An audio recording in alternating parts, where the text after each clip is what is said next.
Buenos días. Hoy estamos celebrando el domingo 32º del tiempo ordinario, pero coincide con la fiesta de la dedicación de la Basílica de Letrán. Y siendo una fiesta importante, pues se respeta. Esta Basílica de San Juan de Letrán es una de las 4 basílicas mayores que existen en la ciudad de Roma. Las otras son Santa María la Mayor,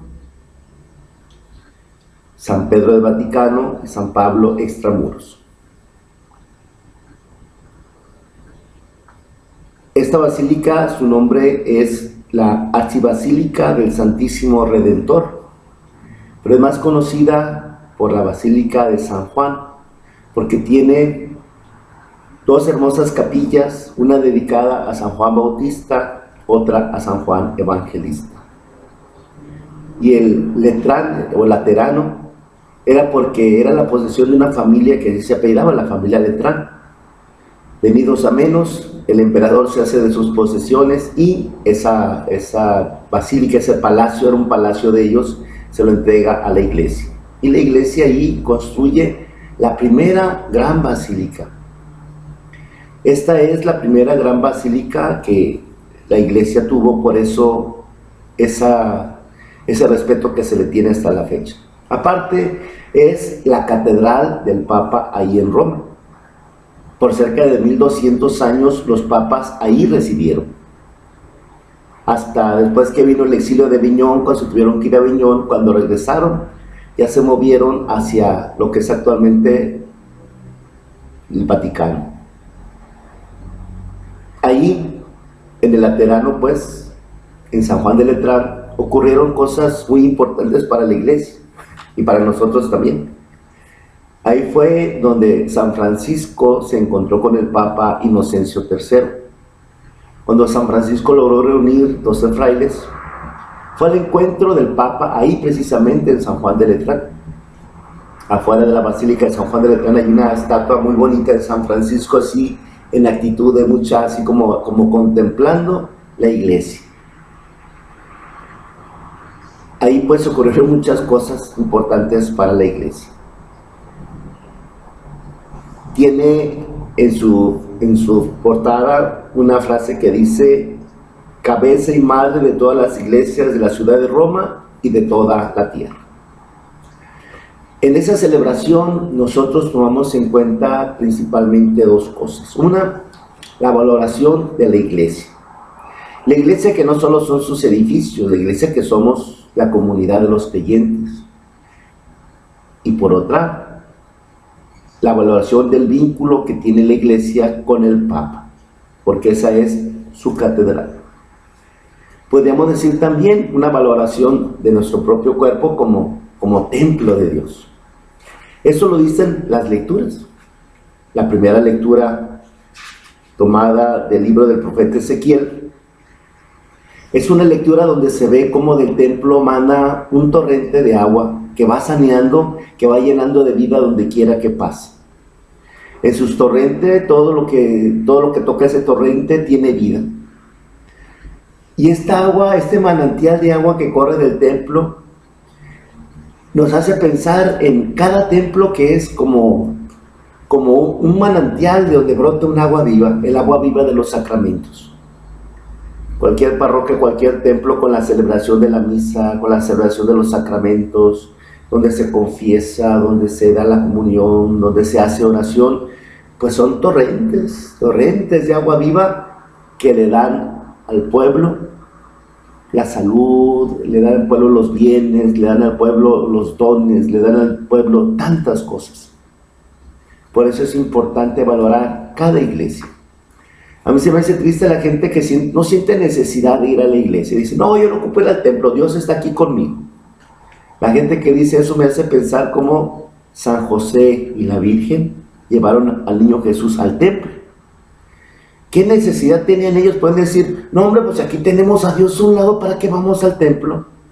Y sin embargo no, ellos supieron cumplir su precepto de asistir al templo cuando es necesaria. La gente que no tiene necesidad de ir al templo, hoy pues son más fregones que San José y la Virgen, ¿verdad? Claro que no. La Santísima Virgen de Guadalupe, cuando vino aquí a México, no nos dijo, ay, tómame una foto y cada quien haga un altarcito en su casa. No, dijo, quiero que se me construya un templo para ir a escucharlos, atenderlos, para ir a resolver sus necesidades, porque ese es el concepto cristiano, somos una familia que se reúne en torno a su Padre Dios, una familia que cuando menos los domingos nos congregamos juntos como hermanos.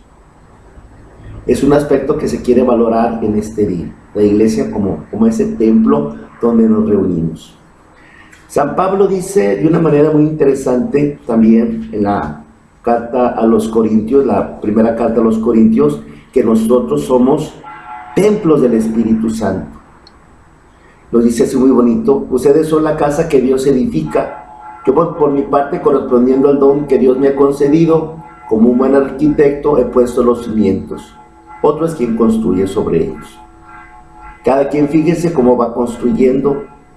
Desde luego el único cimiento válido es Jesucristo, y nadie puede poner otro distinto. ¿No saben acaso ustedes que son el templo de Dios y que el Espíritu Santo habita en ustedes? Quien destruye el templo de Dios será destruido por Dios, porque el templo de Dios es santo y ustedes son ese templo.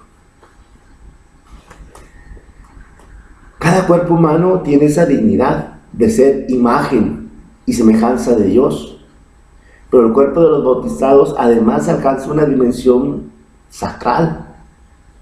Cuando somos bautizados y nos ponen esa crucecita aquí en el pecho, es un símbolo de esa consagración que se hace de nosotros. Nosotros somos templo de Dios y el Espíritu Santo habita en nosotros.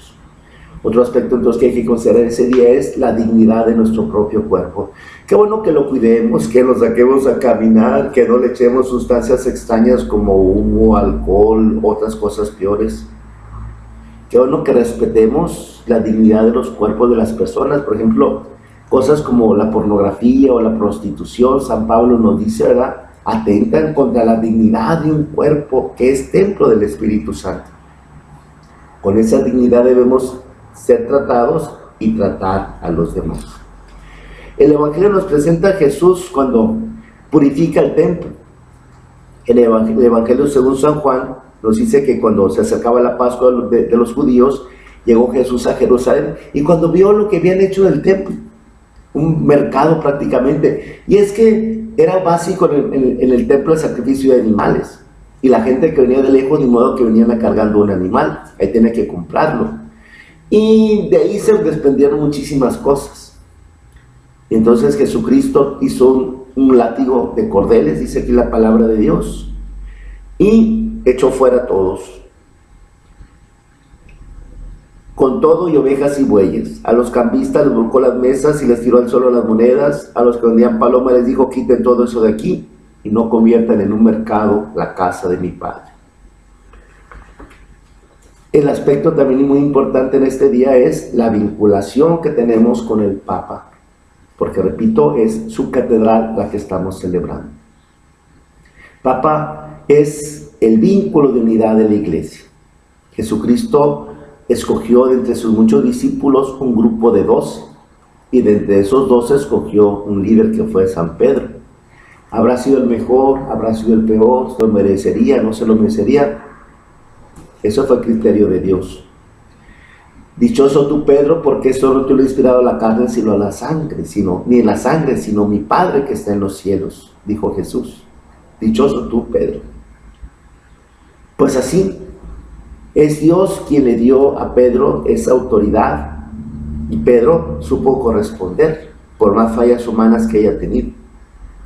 Cristo prometió que la iglesia sería una piedra sobre la que se construiría el reino de Dios y esa piedra no sería destruida. Por más que los poderes del mal la acecharan, Él va a estar con nosotros. La iglesia ha pasado épocas difíciles, muy malas. Ha habido papas, podemos decir, indignos. Pero en esos papas indignos, curiosamente, nunca predicaron la indignidad. en su aspecto de papa, supieron respetar su papel. ¿Por qué? Porque el Espíritu Santo supo cuidar a su iglesia aún en esas circunstancias difíciles. Yo le doy gracias a Dios de haber nacido en esta época donde han sido papas santos los que nos han cuidado, los que nos han guiado, los que nos han indicado el camino. Yo nací cuando estaba San Juan 23 y seguí después con el beato Juan Pablo VI. Me tocó el breve espacio en el que vivió Juan Pablo I y pues el gran pontificado de San Juan Pablo II. ¿Qué me puedo quejar si yo he vivido una iglesia guiada por santos? Y actualmente el Papa Francisco, pues, un ejemplo tan grande de sencillez y de humildad. Bendito sea Dios. Que sepamos valorar mucho la iglesia en esos puntos que nos hace reflexionar esta fiesta. Valorar a la presencia de Dios en sus templos, valorar nuestro cuerpo como templo del Espíritu Santo y valorar también pues la unión tan íntima que debemos de tener con el Papa. Que sepamos vivir esta fiesta de la dedicación de San Juan de Letrán. Desde el Valle de San Quintín, Baja California, México, un servidor y amigo, Fray Fernando Rodríguez, los saluda. Que tengan un excelente día.